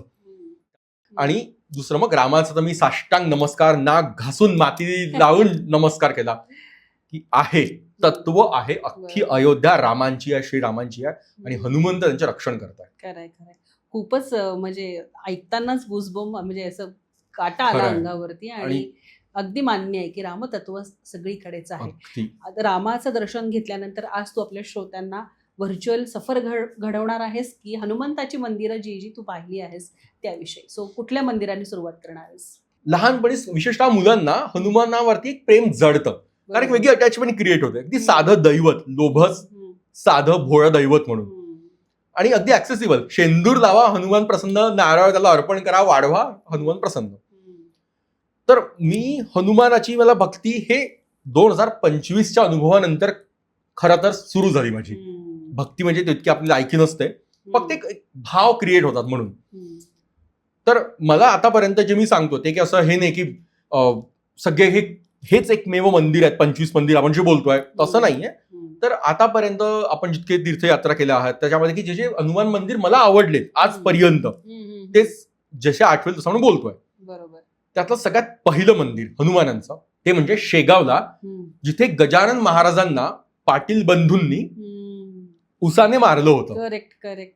तेव्हा गजानन महाराज मारुती मंदिरात बसले असतात आणि पाटील बंधू येतात आणि त्यांचा तो एक वेगळा अज्ञान असते त्यावेळेस. त्यांना माहित नसतं की हे परब्रह्म आहे साक्षात गजानन महाराज म्हणजे. त्या अज्ञानातून ते उसाने मारतात. मग गजानन महाराजच ते म्हणजे की अरे तुला वय उमटत नाही, तुम्हाला थकवा आला असेल इतकं मारून, तुम्हाला जरा तजेला यावा म्हणून मीच त्या उसाचा रस करून तुम्हाला पाचतो. म्हणून ते ऊस पिळतात हातांनी आणि रस पाचतात मुलांना, पाटील बंधूंना. हे जे मी जेव्हा पहिल्यांदा गजानन महाराजांचं पोथी वाचली होती तेव्हा मला हे मंदिर खूप क्लिक झालं. बरोबर आहे. कारण आपण सर्वजण गजानन महाराजांचं दर्शन करतो पहिल्यांदा. म्हणजे मी कित्येकदा शेगावला गेले पण मी नाही कधी तसंच होतं. आणि एक पुढे कधीतरी सांगेन मी की प्रकट स्थळ सुद्धा पहिल्या सध्यात प्रकट स्थळ दाखवलंय वटवृक्षाखाली बंकटलाल जे लहानपणी पुष्टपत्रावळी, ती जागा सुद्धा मी शोधून तिथं दर्शनाला जायचो पूर्वी. 2005-06 पासून म्हणतो मी, लहानपणा म्हणजे शाळा कॉलेज पासूनच जायचो. त्याच्यानंतर मग हे मंदिर जिथे शीतला माताचं पण एक मंदिर आहे, पण हे मारुती मंदिर आहे. तिथे अजूनही गजानन महाराजांचे पादुका आहेत, फोटो आहे. आणि कधीही शेगावला गेलो महाराजांच्या दर्शनाला तर मी तिथे जातो. हे माझं आवडतं मंदिर आहे. आणि सुरुवात आपण गजानन महाराजांपासून करूयात असं वाटलं म्हणून हे पहिलं मंदिर. आता दुसरं मंदिर शेगावमध्येच आहे. हे झालं दर्शन गजानन महाराजांचं, जिथे त्यांची लीला घडली, उसाचा मार जिथे त्यांना मिळाला. दुसरं मंदिर म्हणजे जिथे समाधी मंदिर नाही, जिथे गजानन महाराजांनी खरोखर समाधी घेतली, म्हणजे जिथे विठ्ठल रुक्मिणी आहे, जिथे पारायणाचं हॉल आहे, कक्ष आहे, वरती वरून जातो आणि खाली दर्शन करतो आपण. हे तिथे मोठा फोटो आहे महाराजांचा, पादुका आहेत आणि तिथे ते असे वारा हे घालत असतात सेवेकरी. त्याच्या बाहेर आपण जेव्हा मंदिराकडे जात नाही तर बाहेरच एक दरवाजा आहे. त्या दरवाजातून आपण जेव्हा बाहेर पडतो ना, तिथे फक्त एक छोटंसं मारुती मंदिर आहे, ओपन मंदिर आहे. ते आता ते थोडं डेव्हलप्ड आहे. मी 2004 पासून शेगावला जातोय, तर तेव्हा ते खूप क्यूट होतं. म्हणजे मागे एक झाड होतं, म्हणजे मंदिरातच आहे, सगळ्या मंदिराचा आवार आहे. पारायण कक्षाच्या बाहेर जातोय फक्त मागच्या दरवाजाने, तिथेच 2 पावलावरती मंदिर आहे मारुतींचं. तेव्हा ते झाड होतं तेव्हा, आता ते राहिलं नाहीये. पण त्या मंदिराच्या म्हणजे हनुमान मंदिराच्या पाठी लिहिली आहे का की हे हनुमान मंदिर गजानन महाराज शेगावला येण्याच्या पूर्वीचं मंदिर आहे. अच्छा. सो त्याबद्दल एक वेगळा भाव निर्माण होतो. आणखी पुरातन मंदिर. त्यामुळे हे दुसरं मंदिर जे शेगावचे आहे 2. आता महाराष्ट्रातलं शेगाव झालंय. आता आपण जरा पूर्वेच्या उपसागराकडे, बंगालच्या उपसागराकडे जाऊयात. 4 धामांपैकी जे महत्वाचं धाम आहे, अगदी 3 धाम झाले नाही तरी धाम करावं असं ते जगन्नाथपुरी. आणि मी इमोशनली खूप अटॅच आहे जगन्नाथपुरी सोबत. तर जगन्नाथपुरीला बेडी मारुती नावाचं मंदिर आहे. बेडी मारुती. ते मारुतीचं असं महात्म्य असं आहे की अगदी समोर समुद्र आहे ना, जवळच आहे समुद्र दक्षिणेकडे. तर समुद्र बरेचदा पुरीमध्ये घुसायचा, यायचा आतमध्ये. ही खूप हजारो वर्षांपूर्वीची कहाणी म्हणतो ना आपण. आतमध्ये यायचा कारण प्रत्येकाला दर्शन घ्यायचं जगन्नाथांचं. तर केलं काय, जगन्नाथांनी म्हटलं हनुमानाला की तू इथे थांब, इथेच राहा आणि मुख कर सागराकडे आणि त्याला आतमध्ये येऊ नको, पुरी शहराचं रक्षण कर. अच्छा. पण हनुमान ठरले साधे भोळे रामभक्त. ते बसायचे, थांबायचे आणि त्यांना आठवण यायची श्रीरामांची. आणि ते अयोध्येला निघून जायचे. कधी कैलासला जायचे आणि कधी कधी जगन्नाथांच्या दर्शनाला पण जायचे. पण मेन त्यांना अयोध्येला त्यांना दर्शनाला जायचं असायचं, त्या आठवणीत श्रीरामांच्या. म्हणून मग ते पुरीतून बाहेर गेले की सागर परत आतमध्ये यायचा. त्यामुळे पुरीला भीती असायची कायम, सागर कधी आतमध्ये, असं सतत व्हायचं. शेवटी जगन्नाथांनी दरडावून सांगितलं की आता इथेच थांबायचं. मीच श्रीराम आहे, मीच कृष्ण आहे, ज्याला तू शोधत चाललो अयोध्येला. पण आपले भोळे साम न शेवटी हनुमान म्हणजे, तरीही त्यांना इच्छा व्हायची की किमान मी तुमच्या दर्शनाला येतो, जगन्नाथांच्या दर्शनाला येतो. म्हणून परत सागर यायचा आतमध्ये. मग एक दिवस जगन्नाथांनी सांगितलं ऋषी अंगिरसांना की जेव्हा हनुमान झोपला असेल तेव्हा त्याला त्याचे हात आणि पाय बेड्यांनी तू बांधून टाक. अच्छा. सोन्याच्या बेडींनी. आणि त्यावर लिही राम. त्याच्यामुळे तो आता येणार नाही. रामाच्या वेडे तोडूच शकत नाहीत. अंगिरस ऋषी त्यांना बांधतात बेडीमध्ये, सोन्याची बेडी असते ती, आणि लिहितात राम. आणि जेव्हा सकाळी उठतात हनुमान, आठवण येते अयोध्येची किंवा जगन्नाथांची, दिसतात हात बांधलेले आहेत, पाय बांधलेले आहेत, आणि लिहिलंय की राम. आता ते त्याला काहीच करू शकत नाही. क्या बात आहे. ते तोडूच शकत नाही. असे ते बेडी हनुमान. असे ते बेडंगर काटे आले बोलतात. हो, सिरियसली. असे ते बेडी हनुमान. वा. आणि त्या भाषेत त्यांना म्हणतात किती भक्ती आहे ना रामांची. खरं हनुमंताकडनं खूप गोष्टी घेण्यासारख्या आहेत. अगदी हनुमंताकडून खरंच. पूर्ण म्हणजे चतुर्विध भक्ती पण आहे, शक्ती पण आहे, बुद्धी पण आहे, सगळ्या गोष्टी सर्व आहे हनुमंतांकडे. खरं खरं. ह्या बेडी हनुमंतांना तिकडचे लोक म्हणतात दरियाई वीर सुद्धा म्हणतात. दरिया वीर म्हणजे दर्या म्हणजे समुद्र आणि वीर म्हणजे वीर हनुमान. म्हणून आजपर्यंत जगन्नाथपुरी सुरक्षित आहे, कारण बेडी हनुमान तिथे बघतात. हे मंदिर दक्षिण द्वाराला आहे. आपण जे मूळ हनुमान जगन्नाथांचं मंदिर आहे ना, त्याच्या दक्षिणेकडे बाहेर आहे, उघड्यावर आहे, म्हणजे कवर्ड थोडंसं पण उघड, त्याला दरवाजा असंच काही नाहीये. ते बेडी हनुमान मोठं मंदिर आहे, खूप सुंदर. आणि कोविडच्या काळात मी 1 महिना जगन्नाथपुरीला राहिलो होतो. ते अगदी मंदिराच्या बाहेर, जिथून माझ्या वर्क फ्रॉम होम सुरू होतं त्या काळाचं काम करताना फक्त अशी मान जरी केली तरी ध्वज दिसायचा आणि शिखर दिसायचं. सो खूप मस्त ते 1 महिना होता, डिसेंबर महिना 2021चा. सो मी रोज दर्शन करायचो बेडी हनुमंतांचं. पण तेव्हा नंतर मला कळलं की हे बेडी हनुमंत त्यांचं प्रतीक म्हणून आहे. मूळ बेडी हनुमान जे आहेत दरिया वीर, ते 27 किलोमीटर चक्र तीर्थ आहे, तिथे त्यांना बांधून ठेवलं तिथे. ही जी गोष्ट आहे, सो दोन्ही बेडी हनुमान म्हणून म्हटलं जातं. बरोबर. आता आपण पूर्व समुद्राकडून परत एकदा गंगा किनारी जाऊयात, प्रयागराजला. वनवासानंतर वनवास सुरू झाल्यानंतर श्रीराम, लक्ष्मण आणि सीतामाता हे प्रयागराजला आले होते. तिथे आहे अक्षय्य वट. अक्षय्य वटाच्या जवळच आहे लेटेवय हनुमानजी, जे अत्यंत प्रसिद्ध झाले कुंभमेळ्यानंतर, सगळ्यांपर्यंत पोहोचले. तिथे गंगा माता दरवेळेस स्नानाला येते. प्रचंड मोठं मंदिर आहे, हनुमान झोपलेले आहेत, आणि ते आहे, आणि ते सुद्धा श्रीरामांच्या पदस्पर्शित जागा आहे, कारण सरस्वती कूप, अक्षय्य वट आणि लेटेवय हनुमानजी. आता सगळ्यात महत्वाचं ज्याचा आपण मगाशी बोललोय सुरुवातीला, ते म्हणजे अयोध्येलाच जगातलं पहिलं पृथ्वीवरचं मारुतीचं मंदिर, ते म्हणजे हनुमानगढी. हे पहिलं हनुमान मंदिर आहे पृथ्वीवरचं. हनुमंतांचा जन्म झाला ते भाग वेगळे आहे, तो झाला दक्षिणेकडे. पण मूळ पहिलं मंदिर हनुमंताचं ते आहे हनुमानगढी, अयोध्येला, शरयू काठी. त्याच्यानंतर आपण आता येऊ आपल्या वाराणसीला, गंगा किनारी. एक तुलसी नावाची व्यक्ती होते, त्यांच्या पत्नीने त्यांची अत्यंत निर्भत्सना केली, दुस्वास केला, अपमान केला, चांगल्या भावनेने केला. पण त्यामुळे ते अगदी हादरून गेले आतून, आणि त्यांना खऱ्या सत्वाची जाणीव झाली की सर्व खोटं आहे आणि सत्य आहे श्रीराम. आणि म्हणून त्यांना रामाबद्दल प्रीती, भक्ती सुरू झाली. ते वाराणसीला असायचे, तुलसी. तिथे त्यांनी श्रीरामांचं नाव घेत सगळ्या एका वाळलेल्या वृक्षाखाली ते जल अर्पण करत असतात. त्यांना ध्यास असतो श्रीरामांचा. त्या झाडावरती एक भूत असतं.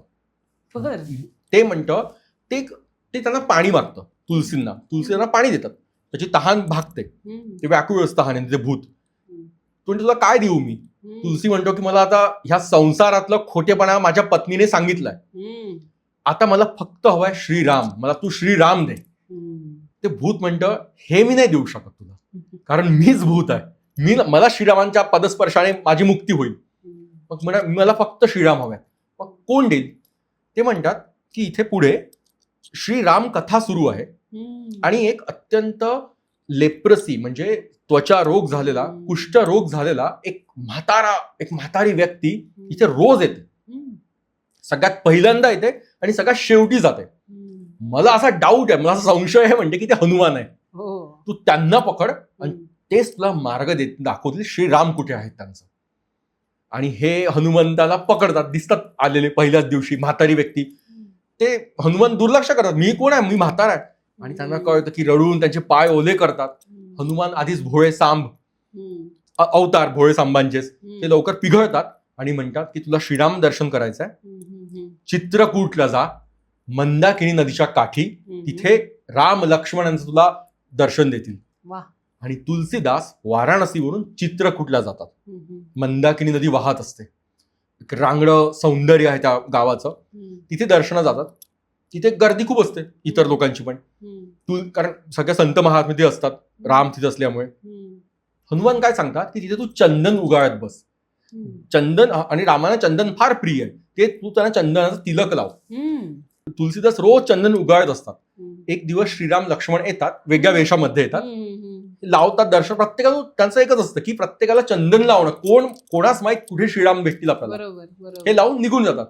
हनुमंत दुरून फक्त बघत असतात. ते म्हणतात की अरे तू चुकलास, तू श्रीरामांचं दर्शन तुला झालं होतं, तू बघितलंच नाही. त्यांना परत व्याकुळ होतात ते, मला परत एक संधी द्या. परत तू उद्या इथेच बस आणि चंदन लाव. परत दुसऱ्या वेशांमध्ये येतात. या वेळेस सुद्धा तुलसीदासांना कळत नाही हे श्रीराम आहेत म्हणून, लक्ष्मण आहेत म्हणून. तेव्हा वर बसले हनुमान म्हणतात, चित्रकूट के घाट पर भई संतन की भीर, तुलसीदास चंदन घिसे तिलक देत रघुबीर. मग इथून तुलसीदास जातात परत वाराणसीला, कारण आता श्रीरामाचं दर्शन त्यांना झालेलं आहे. आता तेव्हा कळतं त्यांना की आपण आता रामांना तिलक झालाय, दर्शन होतं, त्यांचं इच्छा पूर्ण होते. आणि मग ते आपल्या परत वाराणसीला येतात, गंगा किनारी पूर्ण राममय झाले असतात.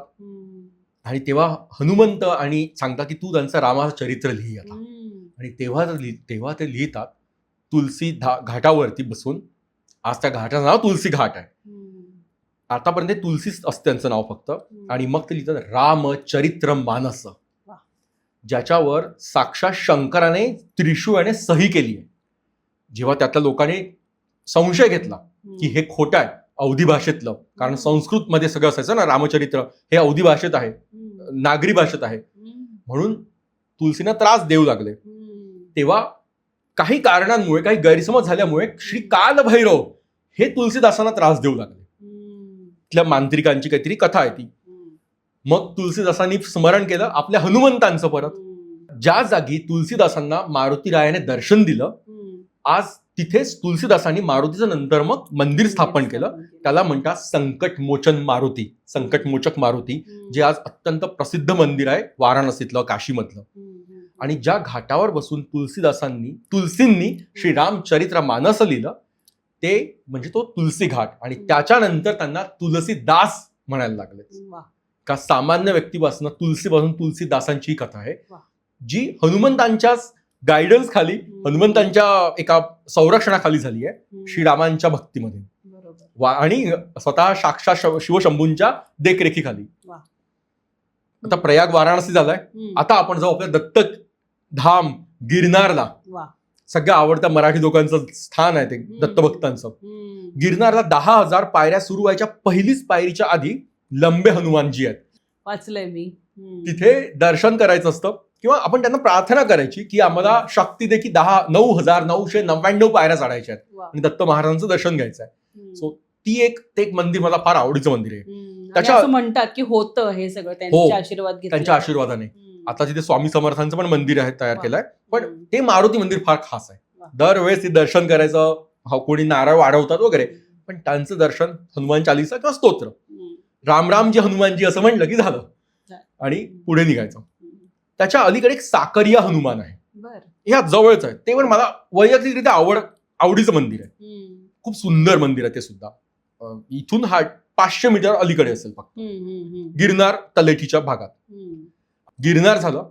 आता परत एकदा आठवण निर्माण होते विष्णूंची आपल्या, आणि अत्यंत आवडीचं ठिकाण ते म्हणजे तिरुपती. जे मी खूप, तिरुपती नाव जरी ऐकलं ना तरी माझे झंकार मन कुठेतरी खूप आनंदित होतं. तिरुपती मेन शहरामध्ये गोविंदराज मंदिर आहे, जे व्यंकटेशांचे मोठे भाऊ असं म्हणतात. शेषशाही पहुडलेली मूर्ती आहे, भूदेवी श्रीदेवी अशी त्यांची मोठी मूर्ती आहे. गोविंदराज मंदिर त्याच्या अगदी बाहेर रस्त्यावर म्हणतोय, म्हणजे तो आतमध्ये रस्ता जातो तो भाग वेगळा, मेन रोडच्या पलीकडे अगदी लागून एक आंजनेय स्वामी मंदिर आहे. उंच मारुती मंदिर आहे, साधं सिंपल, काळ्या पाषाण, कारण दक्षिणेकडे काळ्या रंगाच्या मूर्ती असतात. सेवा म्हणजे भक्तिभावातली मूर्ती आहे ती. त्याचं असं काही ग्रंथोक्त महात्म्य नाहीये, पण मी त्याशी इतका अटॅच्ड आहे कारण जेव्हा मी पहिल्यांदा काही वर्षांपूर्वी गेलो होतो, खूप लांब रांग होती आणि मला फक्त बसायला जागा हवी होती कुठेतरी. इतकं तीक्ष्ण ऊन एप्रिल मे महिन्यातला, तो तुम्ही त्या मंदिरात खूप वेळ बसलो होतो. तर ते मंदिर मला फार आवडतं आणि मी दरवेळेस ठरवून ते दर्शन करतो. आणि खरंच ते खूप मस्त मंदिर आहे. त्या मंदिरात शिल्पकाम सुद्धा फार सुंदर आहे. ह्या आंजनेय स्वामी मंदिर जे गोविंदराजांच्या पुढे आहे, तिरुपती. आता तिरुपतीवरनं आपण आणखी खाली दक्षिणेकडे जाऊयात, तामिळनाडूमध्ये. तिथे शुचिंद्रम म्हणजे कन्याकुमारी माहित आहे ना, कन्याकुमारीच्या अलीकडे 25 किलोमीटर अलीकडे शुचिंद्रम गाव आहे, त्रिवेंद्रमकडे जाताना. त्याची पण स्टोरी आंबेजोगाई आणि परई वैजनाथ यांची जी कथा आहे ना, लग्नाची कथा, ती तशीच सारखी कथा रामेश्वरम मंदिर, शुचिंद्रम आणि कन्याकुमारीची आहे. ती कथा आपण नंतर कधीतरी.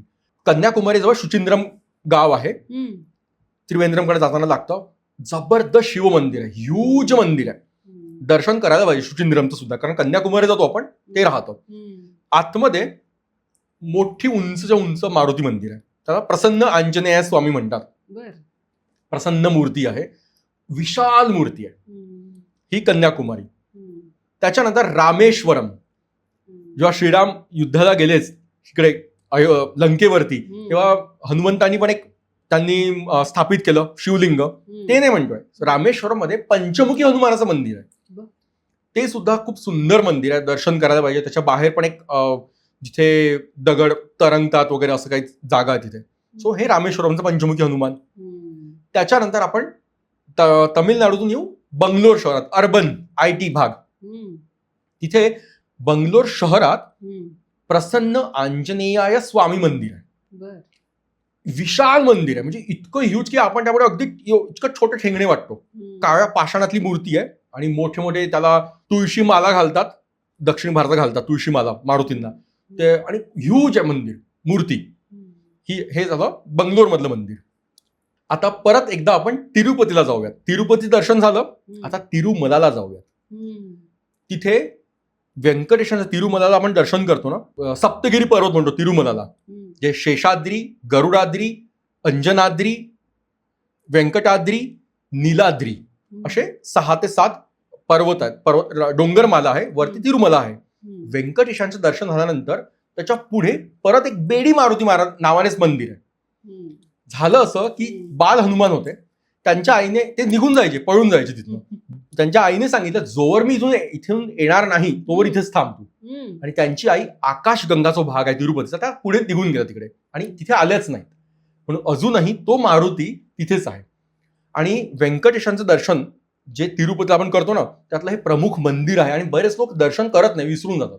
म्हणून पहिले गरुड दर्शन आणि व्यंकटेश दर्शन, त्यानंतर बेडी मारुती दर्शन, असं सिक्वेन्स आहे. हा, असा सिक्वेन्स आहे तिरुमलाला. आता दक्षिण भारतातून आपण अत्यंत जागृत ठिकाणी येऊयात, जी आपल्या सर्वांची माता आहे, मैया आहे, ती म्हणजे नर्मदा किनारी, तिलकवाडा, जिथून उत्तर वाहिनी परिक्रमा सुरू होते, जी आता झालेली आहे सुरू. उत्तर वाहिनी परिक्रमेच्या तिलकवाडा या गावी श्री रामदास स्वामींनी स्थापित मंदिर आहे. 12 मारुती ते वेगळे, पण नर्मदा किनारी जे स्थापित केलेत रामदास स्वामींनी, त्यातलं हे एक मंदिर आहे तिलकवाड्याला. मी पण त्याशी खूप अटॅच आहे इमोशनली, ते मंदिर. आणि आतमध्येच आहे, वासुदेव कुटीरच्या लागूनच आतमध्ये मंदिर आहे. त्याच्याजवळ रामेश्वर शिवलिंग आहे. हे सुद्धा खूप जागृत मंदिर आहे असं म्हणतात. आणि मी पर्सनली, विशेषतः खूप इमोशनली अटॅच आहे या मंदिरासोबत, या मारुतींसोबत. त्याच्याच बाहेर आपण परिक्रमा सुरू जेव्हा करतो, गावाच्या बाहेर जेव्हा पडायला जातो आपण ना, तर तिलकेश्वर मंदिर आहे. तिलकेश्वरचं अत्यंत जागृत मंदिर आहे उत्तर वाहिनी परिक्रमेतलं. त्या मंदिराच्या बाहेर एक वज्रासनात असलेली छोटीशी मूर्ती आहे मारुतीची. ही ग्रंथोक्त नाहीये, पण खूप सुंदर मारुती मंदिर आहे. जेव्हा आपण रामपुरा पार करतो उत्तर वाहिनीला, त्याच्या बाहेर सीताराम गोपालेश्वर मंदिर आहे. त्याच्या अलीकडे एक मारुती मंदिर आहे, अगदी छोटंसं मारुती मंदिर आहे, म्हणजे अगदीच छोटंसं. आपण उभं राहतो आपल्यानंतर तो असं ते त्यांचा जो कळस असेल तितकं असेल, पण ते आतमध्ये मंदिर 2 मारुती आहेत. त्याला म्हणतात अर्धकटा मारुती म्हणतात त्याला. मारुतीचा अर्धा भाग वेगळा आहे आणि मारुतीचा दुसरा भाग वेगळा आहे. ते पण ग्रंथांमध्ये त्याचं नाव आहे असं म्हणतात, जे नर्मदा पुराणात ते दर्शन होतं. त्याच्यानंतर हे झाले नर्मदा किनारी दर्शन सर्व. आणि खरं तर एक जेन्युनली सांगतोय, नर्मदा आपण म्हणतो 25 मारुती, नर्मदा किनारी असलेलं सर्वच्या सर्व मारुती मंदिर वेगळे आहेत, विलक्षण जागृत आहेत. बरोबर. कुठल्याही तीर्थक्षेत्री असलेले मंदिरं हे जागृत असतातच तशी पण मारुतींची मंदिरं. आणि उत्तर वाहिनी परिक्रमा आहे, नर्मदा माता परिक्रमा आहे, एक वेगळी परिक्रमा आहे नर्मदा मातेचीच. त्याचं नाव आहे हनुमंत किंवा मर्कट परिक्रमा असं काहीतरी आहे, नाव मला नक्की आठवत नाहीये. त्या परिक्रमेचा एक नियम असा असतो की परिक्रमावासी फक्त हनुमंत मंदिरात राहील. अच्छा. हा, दुसरीकडे राहायचं नाही आश्रमात, फक्त मारुती मंदिरात राहायचं. त्यामुळे नर्मदा किनारी असले सर्व मारुती मंदिर फार जागृत आणि फार गोंडस आहे, साधे आहेत, काही ग्लॅमर नाहीये, अगदी छोटे मंदिर असतात, पण काहीतरी ऊर्जा असते त्या मंदिरांमध्ये. म्हणून नर्मदा किनारी असलेले सर्व शेकडो मंदिरं एक प्रकारे आता आपण धरून जातोय की ते सर्व मंदिरं आपण आता इथूच म्हणजे स्मरण नमस्कार करतोय. इतकं आपण मारुती दर्शन केलं. मारुतींचा विवाह झाला होता. काय बोलतो? हा, सुवरचला मातेंसोबत, म्हणजे सुवरचला त्यांच्या पत्नीचं नाव आहे. ह्या म्हणजे अनेक ठिकाणी हनुमंत ब्रह्मचारी आहेत असं. ते ब्रह्मचारीच आहेत. सुवरचला ह्या सूर्याची मुलगी आहे, सूर्यकन्या आहे. सूर्याकडून मारुतीरायांना काही विद्या शिकायच्या होत्या. आणि सूर्याने अट घातली की त्यासाठी विवाहित लागेल. सो म्हणून त्यांनी विवाहाची अट घातली, म्हणून फक्त त्यांनी विवाह केला सुवरचला सोबत, जी सूर्यकन्या, म्हणजे ते त्याची इलिजिबिलिटी त्याची व्हावी म्हणून. आणि त्यांनी ते पूर्ण शिकलं, पण तो फक्त आत्मिक स्तरावरती विवाह होता, तो म्हणजे शारीरिक स्तरावरचा जो विवाह नव्हता. म्हणून आपले हनुमान हे ब्रह्मचारीच आहेत. हे जे मंदिर आहे, हनुमान आणि त्यांची पत्नी सुवरचला माता, ते आहे तेलंगणा राज्यात खम्मम जिल्ह्यामध्ये. आता आपण जाऊ गुजरातला समुद्रकिनारी जे द्वारकाधीश आहेत, बेट द्वारकेला एकमेव जगातलं असं मंदिर आहे जिथे हनुमंत आपल्या पुत्रासोबत आहेत, मकरध्वज. तिथे मकरध्वज आणि हनुमान असे मंदिर आहेत. त्याच्यामुळे हे सुद्धा विलक्षण मंदिर आहे. आता आपण येऊयात दिल्लीला, इंद्रप्रस्थाला. कुरुक्षेत्र युद्ध संपलं, मारुतीराय अर्जुनाच्या रथावरती होते. युद्ध संपल्यानंतर सगळे आपापल्या ठिकाणी गेलेत. तेव्हा त्यांच्या आदरासाठी एका भक्तिभावाच्या आउट ऑफ द भक्तिभाव 5 पांडवांनी मंदिर बांधलं इंद्रप्रस्थामध्ये. त्याला म्हणतात प्राचीन मारुती मंदिर, प्राचीन हनुमान मंदिर, जे कनॉट प्लेसला आहे. त्याच्यामुळे पांडवांचा तिथे संबंध आहे. आणि या मंदिराचं गिनीज बुक ऑफ रेकॉर्ड्स मध्ये सुद्धा नाव आहे, काही कारण असतं. आता इथून आपण येऊयात आपल्या महाराष्ट्रात, विदर्भ राज्यात. माता रुक्मिणी ही विदर्भ कन्या होती, श्रीकृष्ण रुक्मिणी म्हणतो आपण. कौंडण्यपूर, त्या काळचं कुंडनपूर, हे महाभारतात नाव आहे ग्रंथामध्ये. कुंडनपूर वरदा नदी काठी ते गाव आहे, छोटंसं गाव होतं. तिथली विदर्भ कन्या म्हणजे कौंडण्यपुराची राजकन्या माता रुक्मिणी यांचं हरण केलं श्रीकृष्णांनी. त्यापासून अगदी 5 किलोमीटर वरती जहांगीरपूरचा मारुती आहे. असं ऐकलंय की, असं म्हटलं की मनोज कुमार आहेत ना ऍक्टर जे होते, त्यांच्या स्वप्नात हे मारुती गेले होते. आणि ह्यांनी आणि हेमा मालिनी ह्या दोघांनी मिळून याचा जीर्णोद्धार केलाय. कौंडण्यपुरापासून 5 किलोमीटर दूर जहांगीरपूरचा मारुती अत्यंत जागृत मारुती असं म्हणतात.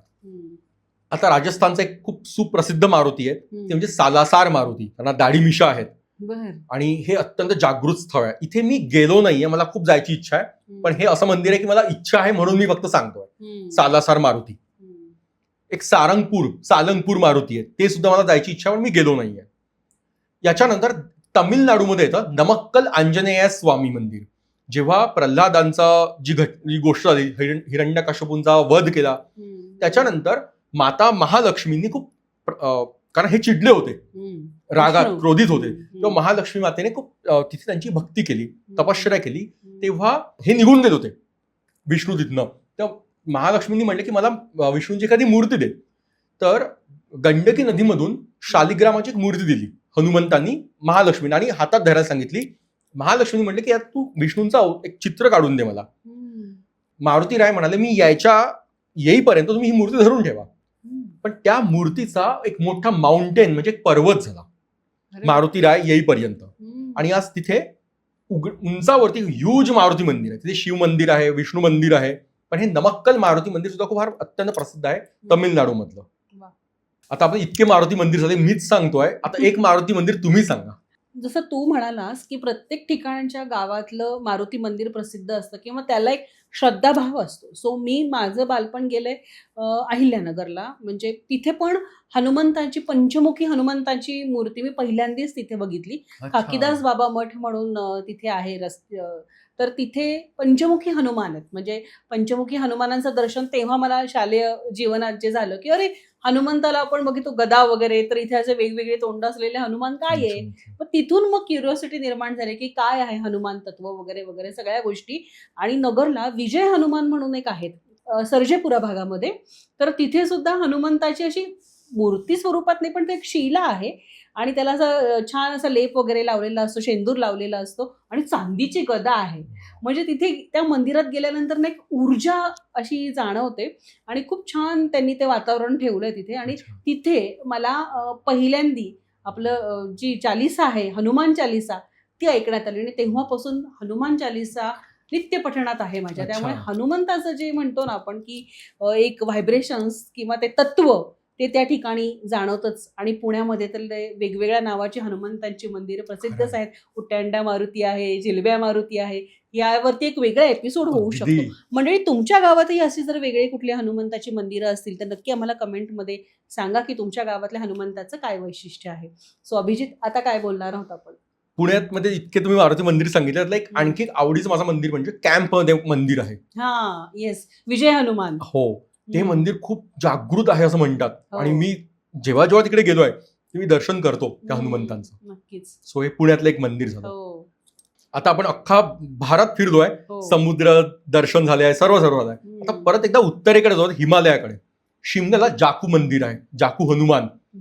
मी जे पहिल्यांदा गेलो 2016 मध्ये, तेव्हा हॉटेलच्या रूम मधून दिसायचं उंचावर आहे मारुती राय. ते म्हणतात की तिथे द्रोणागिरी पर्वताचा काही भाग पडलाय म्हणून येताना तेव्हा मारुती रायांचा. पण माझं अजून मला गिल्ट आहे की ते दर्शन माझं करता नाही आलं, कारण बर्फ पडत होता, मला जाता नाही आलं तिथे वरती. पण बाहेरून दर्शन झालं, उंचावर दर्शन होतं. सो हे एक मंदिर आपलं 24वं मंदिर. आणि पुण्यातलं पत्र्या मारुती मंदिर सुद्धा, पत्र्या मारुती मंदिर इतके छान. तिथे सुद्धा खरंच प्रेम आहे मारुती राय. एकदम अगदी अगदी अगदी छोटीशीच आहे पण सुंदर मूर्ती आहे पण. अगदी. आणि आता 25वं मारुती, ते म्हणजे बद्रीनाथला जाताना हनुमान चट्टी येतं. वनवासाच्या काळामध्ये जेव्हा पराक्रमी भीम चालले होते, थोडे चिडलेले होते ते, तेव्हा एक म्हातारा वानर त्यांना रस्त्यात दिसला, शेपूट रस्त्यात टाकलेला. एका शालेय जीवनात कथा आहे इतिहासाच्या पुस्तकात. अगदी अगदी. आणि हे आधीच चिडलेले असतात भीम. ते म्हणतात की तरी तुझी ती शेपूट जरा बाजूला कर, मला पलीकडे जायचं आहे. गर्वहरण, भीमाचा गर्वहरण. तर हनुमान म्हणतात की ठीक आहे, ते वानर आहे, म्हातारा वानर. ते म्हणतात की माझ्यात तेवढी शक्ती नाहीये, मी दमलोय, तूच एवढा बलदंड आहे, माझी शेपूट बाजूला कर. आणि त्यांचा वादविवाद होतो, तू कर. मग ते रागाने उचलून प्रयत्न करतात भीम, ते शेपूट उचलू शकत नाहीत, ते बाजूलाही करू शकत नाही. शेवटी म्हणजे थकलास, दमलास, अरे भाई राम का नाम लो असे म्हणत असत सतत. काही झालं की अरे भाई राम का नाम लो. आणि शेवटी भीमाचा गर्वहरण होतो आणि ते म्हणतात की अरे तू सुद्धा वायुपुत्र आहे आणि मी सुद्धा वायुपुत्र आहे, आपण दोघंही वायुपुत्र आहोत, मग कशाला गर्व ठेवतोय, गर्वधारण करतोय, रामाचं नाव घे. आणि स्वतः मग ते वृद्ध वानर हे मूळ साक्षात हनुमंत असतं आणि हनुमंत त्या पूर्ण रूपात दर्शन देतो. जय श्रीराम, जय श्रीराम म्हणून. सुंदर. आणि तेव्हा हनुमंताला म्हणतात की आम्हाला युद्धात मदत करा, आम्हाला कौरवांच्या विरुद्ध युद्धाची आम्ही तयारी करतोय वनवासाच्या वेळेमध्ये. ते म्हणतात की तो काळ संपला माझा, मी त्रेता युगात होतो, युद्ध करण्यामध्ये ऍक्टिव्ह होतो श्रीरामांसोबत, आता तो माझा काळ संपलाय, आता द्वापार युग सुरू आहे, आता फक्त मी भक्तीमध्ये आहे. तरीही अर्जुनाच्या रथावर मी थांबेन, उभा बसेन, म्हणून मग ते अर्जुनाच्या रथावरती असतात. मी पहिल्यांदा बद्रीनाथला जेव्हा गेलो तेव्हा आमचा ड्रायव्हर जो होता ना, आणि जोशीमठ पासून ज्याला ज्योतिर्मठ म्हणतात, जोशीमठ अपभ्रंश आहे. आम्ही पुढे गेलो, संध्याकाळ 4:30-5 वाजले होते आणि उत्तराखंडची संध्याकाळ ही अंगावर येणारी असते, भीतीदायक असते, उदास करणारी असते. 4:30-5 तिथे सूर्यास्त होऊन जातो आणि ती थोडी अशी अंगावर येणारी संध्याकाळ असते. गढवाल हिमालयातली. आमची गाडी थांबली आणि प्रचंड वारा वाहत होता आणि त्यात थोडंसं असं वातावरण, ढग आलेले आणि अशी थोडं भीतीदायक वातावरण निर्माण होतं. त्यात तो ड्रायव्हर काय म्हणतोय, असं तिकडे बघून पलीकडे एक मोठा ह्यूज शिळा होती आणि थोडी देर के बाद गिरने वाली आहे म्हणे, लँडस्लाइड होने वाली आहे म्हणे. आम्ही आधीच त्या वातावरणात वेगाचा वारा वाहतोय, थंडी, कडाक्याची थंडी वाढली होती, कारण ऑक्टोबरमध्ये गेलो होतो आम्ही. मंदिर बंद व्हायला 7 दिवस बाकी होते फक्त. आणि हा जो ड्रायव्हर आहे ना, गुड्डू गुप्ता, तर तो दर्शन करायचा नाही कुठलेच 5 दिवस, पण तो उतरला आणि मारुतीचं दर्शन घेतलं हनुमान चट्टीला.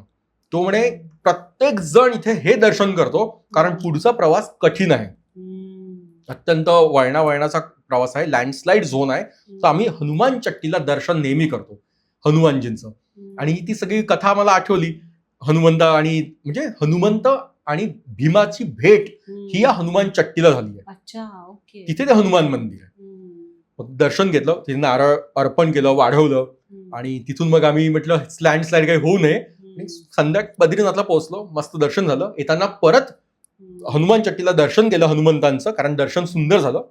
असं हे जिथे भीम आणि हनुमंत यांचं भेट झाली आहे, अशी ती हनुमान चट्टी जी बद्रीनाथला जाताना लागते आपल्याला, आणि तिथे हनुमान चट्टी हनुमंताचं मंदिर आहे. अशा प्रकारे हे आपलं 25वं मंदिर आहे. अशा पद्धतीने व्हर्च्युअल सफर आपण हनुमंतांच्या मंदिरांची केलेली आहे आणि मला असं वाटतं की वेगळ्या प्रकारची आत्ता पण जाणवतीये की एक ऊर्जा आलेली आहे की आपण बोलतोय व्हर्च्युअली, आपण तिथे जातोय तर व्हायब्रेशन्स लगेच कनेक्ट होत आहेत. की तुम्हाला कोणतं आवडतं? मारुती स्तोत्र पण आपल्याकडे आहे, रामदास स्वामी रचित, हनुमान चालिसा पण आहे, हनुमानाष्टक पण आहे. तुम्हाला असं कोणतं वाटतं की तुम्ही हे मनाला भावतं तुमच्या? मी तर तुला मगाशी म्हणलंच ना की पहिल्यांदा मला इंट्रोड्यूस झाली हनुमान चालिसा, तर ती तर माझ्या प्रचंड म्हणजे मला आवडतेच, परंतु खरा मला असं जोश येतो जेव्हा मी मारुती स्तोत्र म्हणते, भीमरूपी महारुद्रा. तर ते जे त्या जोशात रामदास स्वामींनी लिहिलंय ना, तसं आम्ही ते म्हणताना असं भीमरूपी असं नाही म्हणत, भीमरूपी महारुद्रा, म्हणजे ते त्या वरच्या पट्टीत म्हणलं ना की एक प्रकारे एनर्जी जाणवते आणि कुठल्याही संकटावर मात करू शकू असं फील मला तेव्हा येतो.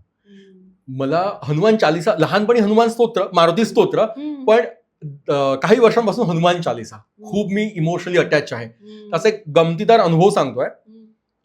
आज तुम्हाला त्याचं काही लोकांना वाटणार आणि तुम्हालाही वाटणार नाही की ह्यात काय भीती वाटायची आहे. 2008 सप्टेंबर महिना, पाऊस सुरू होता, तेव्हा मी आणि माझा मित्र आम्ही ठरवलं की मूवी बघायला जायचं. तर कुठली तरी रॅन्डम मूवी लागला होता, 1920 हॉरर मूवी, विक्रम भटची. आणि हा पिरियड तेव्हाच आहे थिएटरमध्ये, जेव्हा आपण इतकं बाहेर आलो नव्हतो जगात की भीती वाटायची तेव्हा. रात्री 11:30 आम्ही मूवी बघायला गेलो थिएटरमध्ये, मल्टिप्लेक्समध्ये. आतमध्ये गेलो ना, तिथे साईन घेतली आमची की तुम्हाला काही झालं आम्ही जबाबदार नाही म्हणून, हॉरर मूवी आहे म्हणून. तर एक प्रकारची वातावरण निर्मिती ते करत होते कदाचित. आधीच ते रात्रीचं वातावरण होतं. रस्त्यावर हार्डली काही लोक होते, त्याच्यात तुमची सही घेतली, त्यात आमची सही घेतली. वातावरण फुल डोक्यात म्हणजे. आणि दुसरं म्हणजे मला एकट्याला परत जायचं होतं, तो माझ्यासोबत नसणार होता, मला एकट्याला घरी जायचं होतं आणि घरी मी एकटा होतो त्या 2 दिवशी. त्याच्यामुळे म्हटलं आपण खरंच जायचं 1920 बघायला. काढलं तिकीट, आतमध्ये गेलो. रात्री 10 वगैरे वाजले असतील. हार्डली 7 ते 8 लोक आतमध्ये हॉलमध्ये. आणि मूवी सुरू झाला. ते भीतीदायक, ती वज्रासरात चालते काय, मांजर मारून काय खाते आहे, मध्येच उलटी खांबावर काय चढते आहे, आणि मला फुल भीती वाटायला लागली. ऍक्च्युअली घाबरलो होतो आणि मला टेन्शन की इथून मला रात्री घरी जायचं एकट्याने, रात्री 12:30-1 वाजता परत घरात मला एकटा राहायचा 2 दिवस. मूवीचा जो क्लायमॅक्स आहे ना 1920चा, अप्रतिम आहे. भले ती कमर्शियल मूवी आहे, त्याचा एंड असा आहे की तो जो माणूस आहे तो नास्तिक होतो. तो मूवीची सुरुवात आहे ती हनुमान चालिसाने. तो जातोय, तर पाणी घेतोय, पूजा करतोय मारुतीची, एक हळूवार हनुमान चालिसा, शांतपणे नावं दाखवतात. आणि एंड मध्ये जेव्हा ते भूत तो सरेंडर होतो, नास्तिक होतो तो मधल्या काळात, आणि तो मी म्हंटल मला मित्राला, म्हणजे आता हा डोळे मिटून कदाचित मारुतीचं स्मरण करणार आहे, नास्तिक असूनही, शेवटचा प्रयत्न म्हणून. आणि तो डोळे मिटतो, त्या मारुती मंदिराचं ते उंबरठ आहे त्याला नमस्कार करतो आणि आत पाऊल टाकतो मानसिकरित्या. आणि त्याच्यानंतर तो जे हनुमान चालीसा म्हणतो, तुम्ही मगाशी म्हणाल ना हनुमान स्तोत्र कसं म्हणतो आपण मोठ्या आवाजात, तसं हनुमान चालीसा वाजू लागली थिएटरमध्ये. डॉल्बी साऊंड सिस्टीम, रात्री 12:30-1 वाजता प्रचंड मोठ्या आवाजात. कुठली भीती नाही, काही नाही, सगळी पळाली भीती. त्याच्यानंतर जो मी इमोशनली कनेक्ट झालो त्या हनुमान चालीसा सोबत, कारण तोवर माहित नव्हतं, इतकं काही कनेक्शन नव्हतं, पण तो चालीसाचा आवाज आहे, अजूनही तो असेल युट्यूबवरती व्हिडिओ, तो तुम्ही ऐका. आज ती भीती जाणवणार नाहीये, आज तो गमतीदार विनोदी प्रसंग वाटतात, ते मूवी सुद्धा विनोदी वाटते. पण तेव्हा 2008 मध्ये फार घाबरलो होतो. त्या हनुमान चालीसामुळे मला माझी पूर्ण भीती उडाली. रात्री घरी जाऊन परत हनुमान चालीसा मोठ्या आवाजात म्हटली. दुसऱ्या दिवशीपासून हनुमान चालीसा म्हणायला लागलो. तो अशी माझा हनुमान चालीसाचा अनुभव आहे. आता एक सांगायचं म्हणजे मारुती दर्शन कसं करायचं, माझ्या पॉडकास्टवरती रुची मॅम आल्या होत्या, त्यांनी मला एक सांगितलं की दर्शन कसं करायचं, तर हनुमान मंदिरात गेल्यानंतर म्हणायचं राम राम हनुमानजी असं म्हणायचं. म्हणजे ते ताबडतोब आपल्याकडे बघतात, कोण आला राम राम नाव घेणार, त्यांना राम नाम ऐकवायचं म्हणे. आणि त्यांनी मला एक हनुमान चालीसा पण दिली आहे आणि त्या चालीसा मी कायम जवळ ठेवतो. आणि त्यामध्ये तो फोटो पण आहे की कष्टभंजन हनुमान. सो हे माझ्याकडे कायम असतं हनुमान चालीसा त्यामुळे सोबत. त्यामुळे भीतीचं काही कारणच नाही. अगदी प्रत्येक संकटावर मात करू शकू अशी हनुमानाची ख्याती उपासना आहे आणि त्याची प्रचिती अनेकांना येते. आणि बरोबर आहे. याशिवाय मला हनुमान चालीसा नंतर हनुमानाष्टक फार आवडतं. ते सुद्धा फार तेजस्वी आहे आणि तुलसीदासांनीच रचलंय ते सुद्धा. पण आणि असं म्हणतात ना की जिथे श्रीरामाचं चरित्र सांगितलं जातं तिथे हनुमान सूक्ष्म रूपात असतातच. एकदा तरी येऊन जातातच, तिथे हजेरी लावतात, ऐकतात. कारण की जिथे जिथे रामाचं नाम तिथे तिथे हनुमानजी आहेच आहेत. हनुमंताची पण खूप सारी वेगवेगळी स्तोत्रही आहेत. वडवानर स्तोत्र, बजरंग बाण आहे, असे अनेक स्तोत्र आहेत की जी तुम्हाला तात्काळ ऊर्जा प्रदान करतात असं मला नेहमी जाणवतं. तुम्ही आता वडवानर स्तोत्र म्हणतात ना, कोणी रचला ते वडवानर स्तोत्र?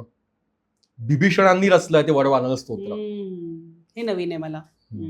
आणि पंचमुखी हनुमान स्तोत्र पण तितकंच पॉवरफुल आहे. पंचमुखी कवच, पंचमुखी हनुमान कवच आणि बजरंग बाण तुम्ही जे म्हणालात ते एकदम. तिथे तर शपथ दिली आहे श्रीरामांची हनुमानांना की माझं हे कार्य सिद्धीच न्या, म्हणून हनुमान बाण तेव्हाच चालवावा, बजरंग बाण तेव्हाच चालवावा जेव्हा सगळं ठीक आहे आणि शेवटचा प्रयोग म्हणून, शेवटचा उपाय म्हणून असं म्हणतात. ओके, इतक्या सगळ्या गोष्टी आहेत हनुमंताच्या. सो आज आपण बोललो, खूप छान वाटलं हे सगळं ऐकून. आणि मंडळी, आजची ही व्हर्च्युअल सफर जी आहे ती तुम्हाला कशी वाटली हे आम्हाला नक्की सांगा. तुमच्या माहितीत जर वेगळं हनुमंताचं स्तोत्र असेल तर ते पण आम्हाला कमेंट करून सांगा. तुमच्या गावातल्या वेगळ्या हनुमंतांची माहिती आमच्यापर्यंत पोहोचवा. आजचा एपिसोड रामनवमी आणि हनुमान जयंतीच्या अनुषंगाने तुमच्या विविध मित्रमैत्रिणींपर्यंत नक्की पोहोचवा. आणि थोडक्यात सविस्तर या चॅनलला अजूनही तुम्ही सबस्क्राईब केलं नसेल तर ते पण नक्की करून टाका. आणि आजच्या एपिसोडमधनं अभिजित सोबत मी तुमची रजा घेते आणि आम्ही म्हणतोय जय श्रीराम.